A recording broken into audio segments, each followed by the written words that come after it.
Ladies and gentlemen, welcome back to Team USA versus Team Uzbekistan, an exhibition being held here in July 2026. Rapid and Blitz, some of the best chess players in the world that represent both countries. And you know who else is back? My hairline, like a little bit. I don't know. The last couple days, it's actually not looked that bad. It's bad. The situations up here is bad, but it hasn't looked as bad as it's looked recently. Anyway, we'll be, making a trip likely to Turkey when I hit 10 million subscribers, shave my head, make it a whole thing. In the meantime, we are going to analyze some chess. We have a bunch of chess today. We have Nodirbek, Abdusattorov versus Hikaru Nakamura. We have Sindarov playing. We have Fabiano Caruana playing. We've got Nodirbek Yakuboyev, etc. Wesley So, Levan Aronin, Lenier Dominguez, Shamsidin Vokidov, and Mukhudin Maraminov. You don't have to memorize all that. Anyway, I'm going to take you through the games. Team USA had a lead after the rapid, but they're all old men, so Uzbekistan is probably a slight favorite going into the Blitz and throughout the Blitz.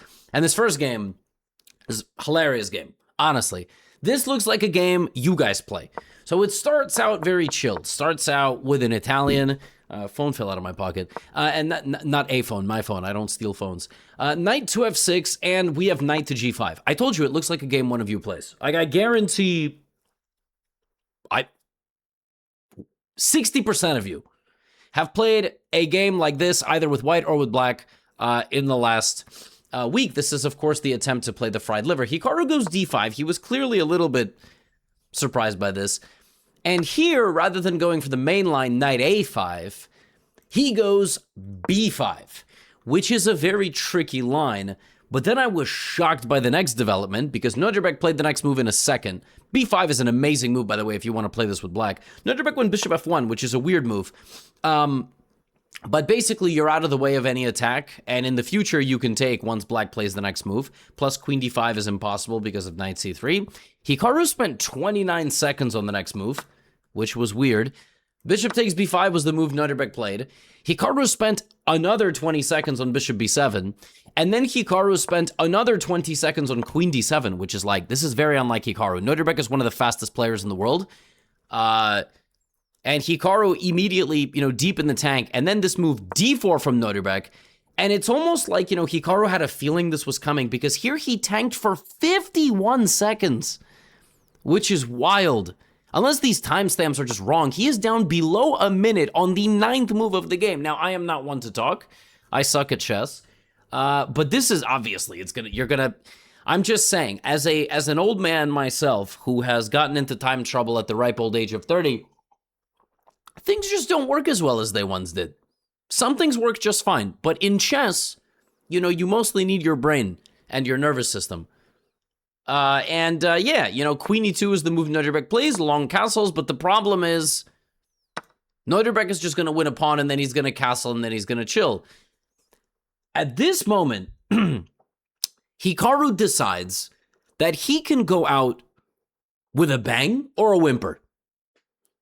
And what I am about to show you must set a record for the amount of things that Hikaru has sacrificed in a game, because he doesn't play like this normally. Just watch. You can even argue that he sacrificed this pawn, but okay, pawn down. Hikaru sacrifices his a-pawn. Just gives it up. Nodirbek takes. Hikaru plays knight into d4. That was the idea. We have bishop takes b7, king b7. I would like to say he sacrificed the bishop, but he did not. Now, queen e4. So the knight is hanging, the knight is targeted. If bishop c5, it obviously looks that white can just play c4 and attack the knight. And Hikaru has 17 seconds. You simply cannot survive this position with 17 seconds on the clock. It's too complicated. Hikaru sacrifices the knight. Knight is gone. Nodirbek's like, meh. Hikaru sacrifices the rook. Nodirbek's like, meh. Hikaru sacrifices the other rook on h8. That one you can't actually take, because if you take that one, there's queen f2, king d1, queen c2, king e1, knight d3, king f1, and then mate or mate. That one doesn't get taken. Nodirbek just goes here. And then Hikaru goes knight c2, king d2, and sacrifices the rook again! But that one can be taken. that one can be taken. At the end of the game, he's down like everything. He's just straight up down every piece. I have never seen something like this. Yeah, this was the first game of the whole day, so you knew that we were going to have some good stuff in store. Hikaru brought his bishop back and then resigned because he was like, I think Nodirbek can beat me up 11 points of material. Hot take, all right? Hottest take of the day. I could beat Hikaru from this position with white. I mean, I'm not with black, with white, all right? Hot take. Hikaru could even use stockfish for every move. I think I can win. Just, hot take. Some of you would be able to win this with white against Hikaru. Not all of you. Trust me, not all of you. Some of you would find a way to checkmate yourself in the next 3 moves, which I don't even think is possible. No, it's possible. I think it's possible. I think some of you could somehow find a way. Anyway, next game. So Team Uzbekistan, right off the bat, gets the first strike against Team USA.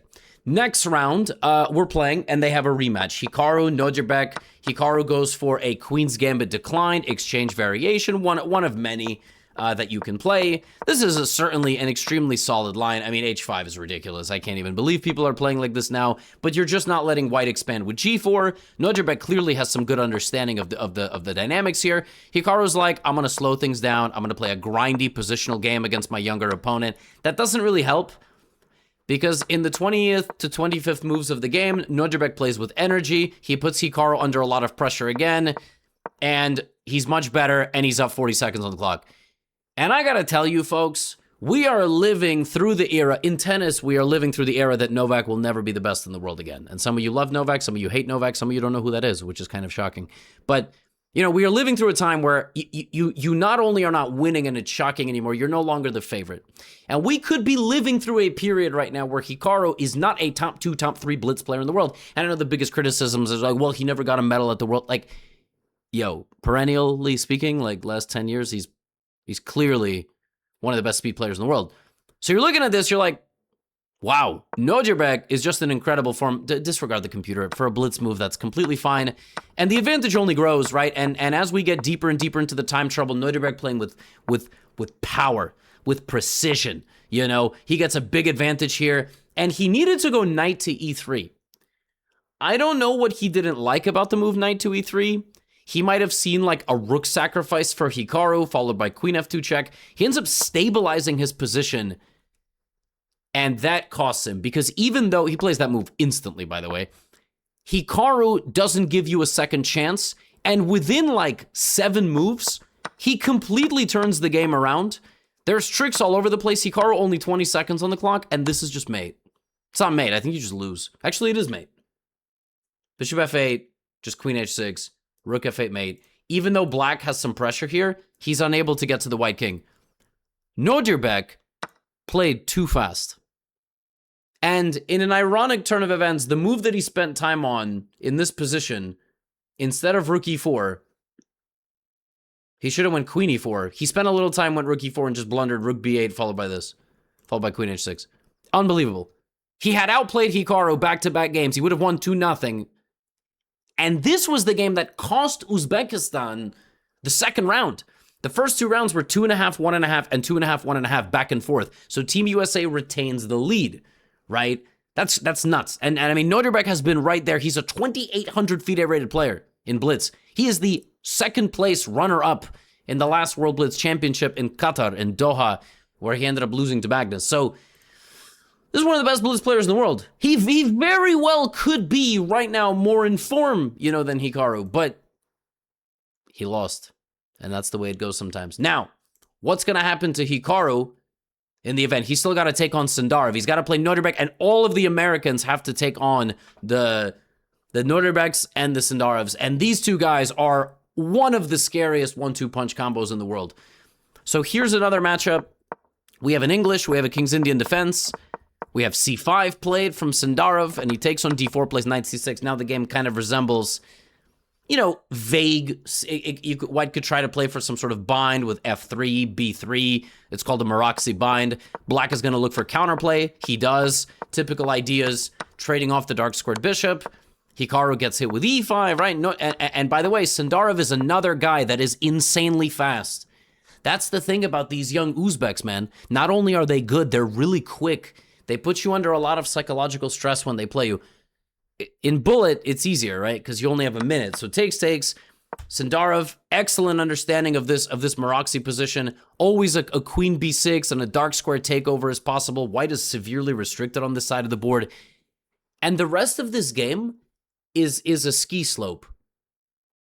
Well, some ski slopes can have like moguls and stuff, but you know, it's just the ski. It's straight down. It's just Sindarov playing an amazing high quality game against Hikaru. B4, and by the way, 2680 is criminal for that to be his blitz rating, and it's just because the world of chess has not figured out how to have consistent tournaments across all the formats.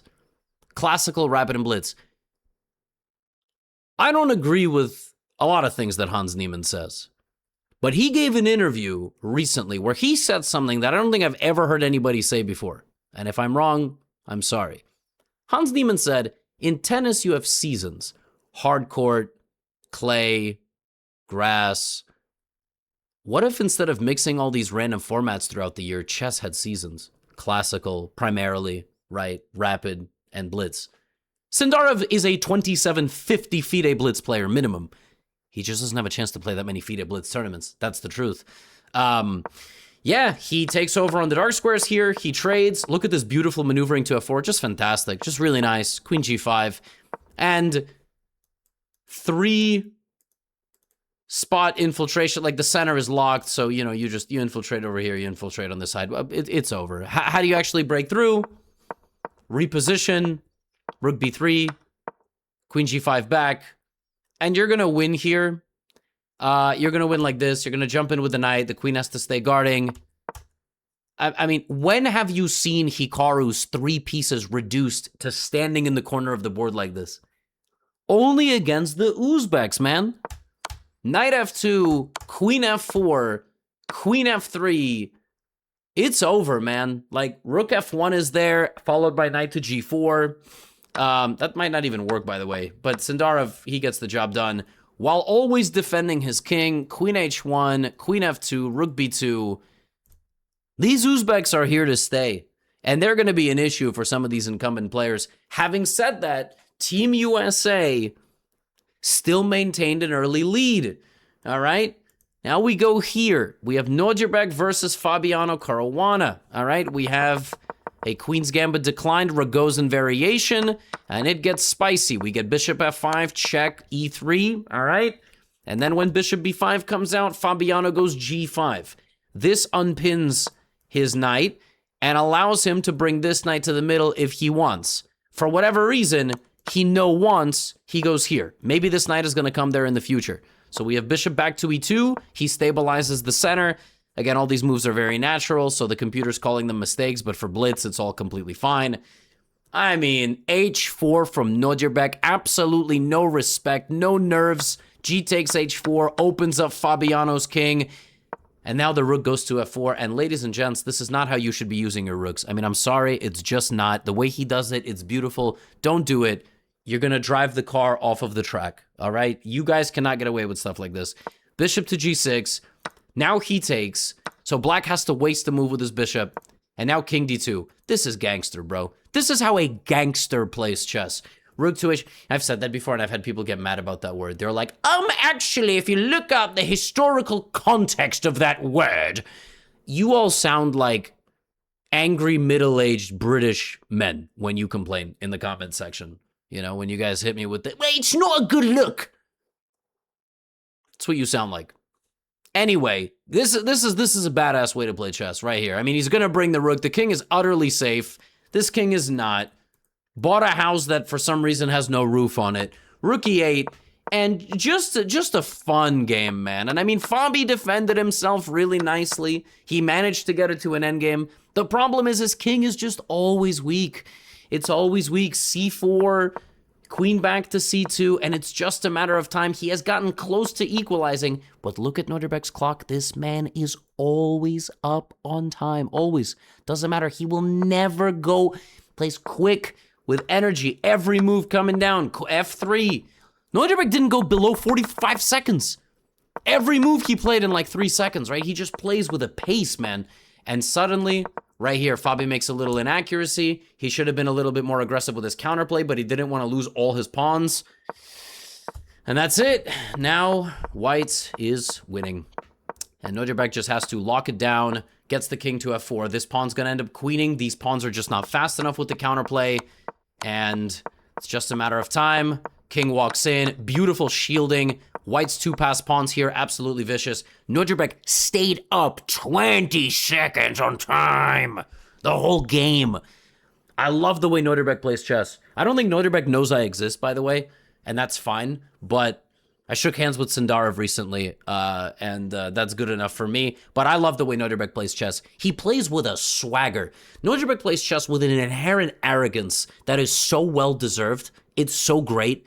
He's just always up on time. Now, he won against Fabi, all right? And there was a moment here in the middle of this match that him and Javahir were just dominating. I mean, just absolutely playing, you know, fantastic chess. And in rounds 4 and 5 of the Blitz, the Uzbeks won 3-1, 3-1. So it was like, all right, let's get the old men to the nursing home, right? They're tired. They don't remember where they are. I think the oldest player on Team Uzbekistan is like 21. Like literally, I don't know. I think 23. Nodirbek is 23, 22. So Sindarov, Wesley So, right? Wesley, one of the more solid players. You can definitely rely on him to stabilize, to use the experience. And the games that I'm showing you on the screen, these last couple of games, Sindarov beat Hikaru yesterday with 99% precision. And in this game, that Maroxy game that I showed you, that Sindarov beat Hikaru, that was also very close to 99 precision. I mean, Sindarov in this game wasn't up on time. Was not up on time. Was not up on time. Wesley was using the experience. He was dominating, right? But then Wesley pulled a Nodirbek. He played a little too quickly at the wrong moment. And you can kind of see Javahir is always posing problems. Always. He wants to go h4. And Wesley was like, he wants to go h4, so I'm going to go here. And he can't go h4 because I'm going to take his knight. But what's ironic is white is going to slowly prepare that. Like, white is going to, and also he's threatening knight h3. But after this, and then a slow preparation of h4, black is just losing. So king g2, Wesley goes here because he understands, you know, white is going to try to break through on this side of the board. Maybe even knight h6 and h4. So takes. Here's the problem with the counterplay. Here's the problem with this whole position for black. Like if black had gone here, white had knight h6, h4, also f3, h4. This one pawn move loses the game because you lose control of this. And now queen b4. And that is good night and goodbye. Knight h7. That was mate. But you know where else is mate? Over here. And over here.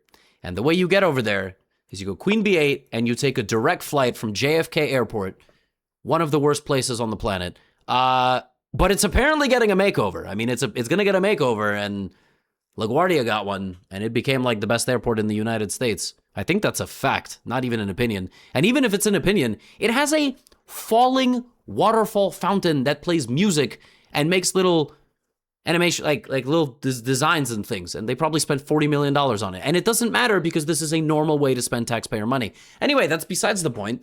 You take a direct flight, all right? You have TSA pre-check. It's really fast. It's great. And then Europeans must be like, bro, what is he talking about, you know? Every time I go to Europe, it's really funny because the default there is like the TSA pre-check. You know, they keep the shoes on. You know, the machines don't need the laptop out. I once was at an airport in Italy, and they didn't know what a microphone was. Microfono. I don't know what's happening in this recap, but I hope you're enjoying yourselves. Anyway, Sindarov, unbelievable. Nodirbek, unbelievable. Hikaru was putting up a good fight as well. Now, I'm not just going to show the lowlights. I might accidentally be showing the lowlights, actually. Okay, the boys picked it up at the end. All right, Team USA, you know, we can't win everything. We won hockey, but we're not always winning chess. By the way, even my boy Yakoboyev, Nodirbek Yakoboyev was on fire. You know, he played a good event. Fabi played a nice, solid line, which can turn very aggressive very quickly in the Nimso Indian, and he did. He went for a very big attack. And he got an advantage from the opening, man. You know, he sacrificed the pawn.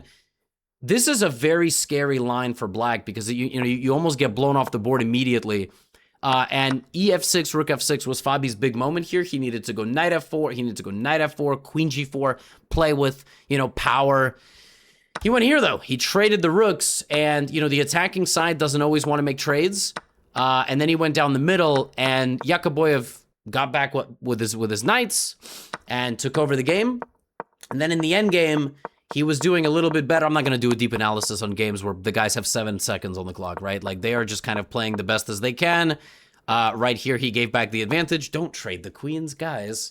Knight e4. Come on, let's go for the kill. But you have 7 seconds to make a move. Again, no deep analysis required. And Yakoboyev managed to hold it together, bring his king. Beautiful king run, by the way. Like a running back, ran down the board. The c-pawn's going to promote. And he beat Fabi, too. Fabi went 6 out of No. Fabi went... I don't know. It combined his score. I don't know. It combined the score. I would love to show you just the score in the blitz, but I will do that later. But the boys turned it on at the end. Team Uzbekistan, they tied up the match. They got very close, but they never led. They didn't lead in the rapid. They never led in the blitz, which was quite shocking. And at the end, it was them, putting in the work. Like, this is Hikaru with the black pieces against Madaminov, who is in good form. He is working with the guy who is going to play in the World Championship, so obviously his preparation is good. He's underrated. He just won the Ooze Chess Masters. I just really like to say Ooze. He won the Ooze Chess Masters. And in this game, I mean, Hikaru just played this was just a great game from Hikaru. He was always up on time. He understood the plans of this really dynamic Sicilian position. This was a Sicilian, right? I'm already forgetting. Better than his opponent, and when Madaminov went for a rook for bishop sacrifice, Hikaru just swooped in, traded off the queens, and now it's just easy picking, right? Just get rid of everybody, and when the dust settles, it's 2 rooks, it's a knight and a bishop, and it's a 4-second on the clock situation for white. Hikaru got the win, and at the end, it's everybody getting a highlight reel moment. Levon Aronian, bishop's opening, baby. Little bit of, by the way, Vienna. I mean, this is in my course. The Vienna course that I made has this exact line, Queen F3. Levon Aronian literally is playing my course, and if that is not a blessing for my opening courses, I'm not really sure what to tell you. Now, the position is completely even, but that's because his opponent is playing for the World Championship, and your opponents still shove pieces up their nose and ass. So, king to b8, g4, takes, and just a nice game from Levon. Levon, so fun to watch when he's in form. He is a patient player, but he knows when to pounce. And can I just draw your attention to something? 1.5 minutes up on time. Levon Aronian is 44 years old. It's a miracle he didn't fall asleep before this game was played. I'm joking. I'm trying to really emphasize the fact that the US guys are all old. And Levon himself said he thinks that the Uzbeks are a slight favorite in the blitz. Levon has a 1.5 minute time advantage against Javakir. Javakir's probably thinking he's got to get to the airport pretty soon, all right? I feel like I'm pretty funny in this recap. Am I being pretty funny? Have I timestamped the recap? 23:27. Am I being funny? I feel like I'm pretty. You know why? I think it's because I'm hungry. So I'm especially sarcastic. Great maneuvering game. A pawn has just snuck up the board. It's probably just going to be decisive. It is going to be decisive. Levon Aronian wins this game in completely dominant fashion. All right, just and it really makes it seem like Sindarov should be 2680. He won this game. He had a minute on the clock against 8 seconds. Minute 30 versus 8 seconds. Just an amazing win for him. And I got to show a nice game from Wesley as well. You know, I'm not just showing the Team USA guys losing, but I did want to highlight that Nodirbek and Javakir were incredible. Nodirbek, Abdusattorov, and Javakir were incredible. This is a very ancient line. It's one of the semi-Slav variations. And if you allow Wesley to be dynamic, he will. He's known as a solid player, quote-unquote. He can be a little boring. Jumps in with the knight, grabs Nodirbek's... doesn't even grab his rook, because the rook is trapped. Then he takes the bishop for free. Wesley, so you knew what you were doing. You knew that I would feature you in the recap for sacrificing the rook. Now, it's not quite a rook sacrifice, because you're going to actually win a pawn and win the rook back. But anyway, takes the rook on f8. And just an easy game for Wesley. Beautiful. All the pieces move forward. All the pieces nicely and coordinated. Trades the queen. And now he can get it to an endgame. This is easily winning for white just because of this pawn. The black will never stop it. Never. Never. And white's he's just gonna push it, man. He's gonna push. Gonna push the pawns. Gonna lock up the position. Rook d4, rook c4, rook d4 back. Now he plays e5. He's winning. Wesley might mess this up in time trouble. Nodirbek still up on time, by the way. Absolute machine.